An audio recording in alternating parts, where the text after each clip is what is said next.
Good evening, ladies and gentlemen.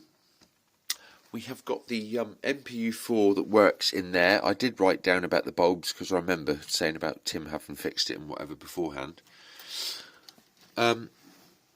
These earth leads, I only know where they went. So always take a video or picture of what you're doing before you take something apart. Because if it wasn't for the fact that I've got loads of money in the front room, I would never have known that these two leads earth up here. I'd never have known that.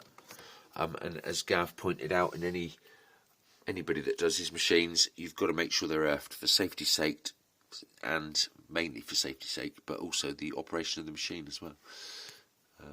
If it starts shorting and sparking and things and whatever, it won't do it any good. So make sure you put your earth wires back to where they come from. So this is snapped off of here, but I've managed to clamp it back on, and it fits down there. So I'll screw that in, and I'll bring it back. I only know that screws in there because I went in and looked at loads of money.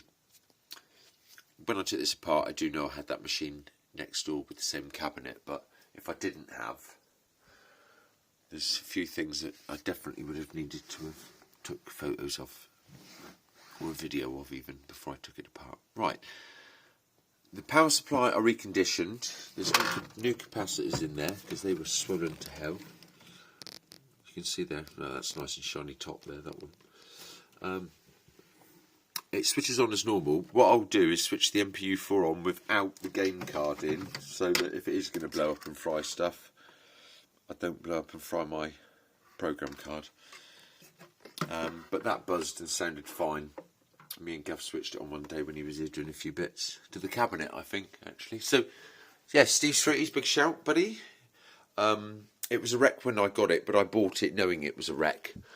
That must be said. It wasn't, Steve just wasn't going to have time to do it, really, with the amount that he gets.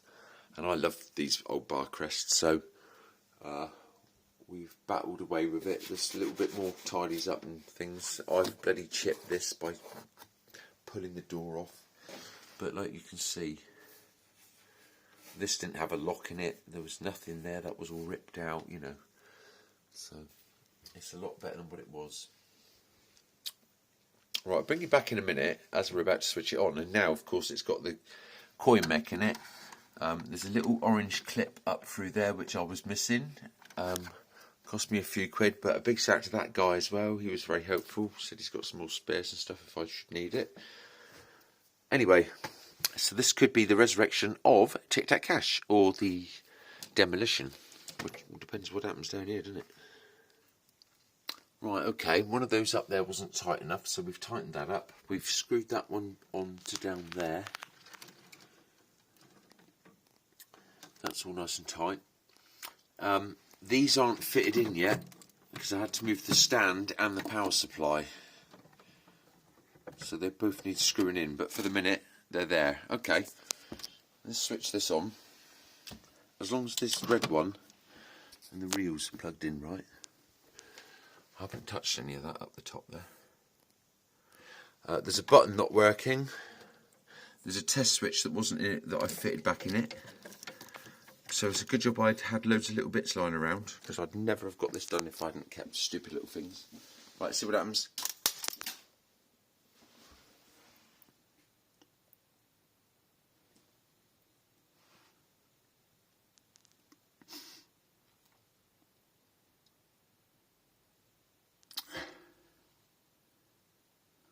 Well, that wasn't very good, guys, was it?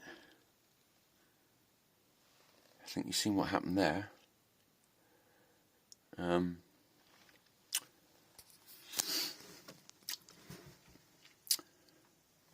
Blue, yellow, green, and they're all in right. So Sean, see, I can see something shining behind there, but right, okay, Sean. So that's the end of that that one. Wah, wah, wah. No bid, scrap it.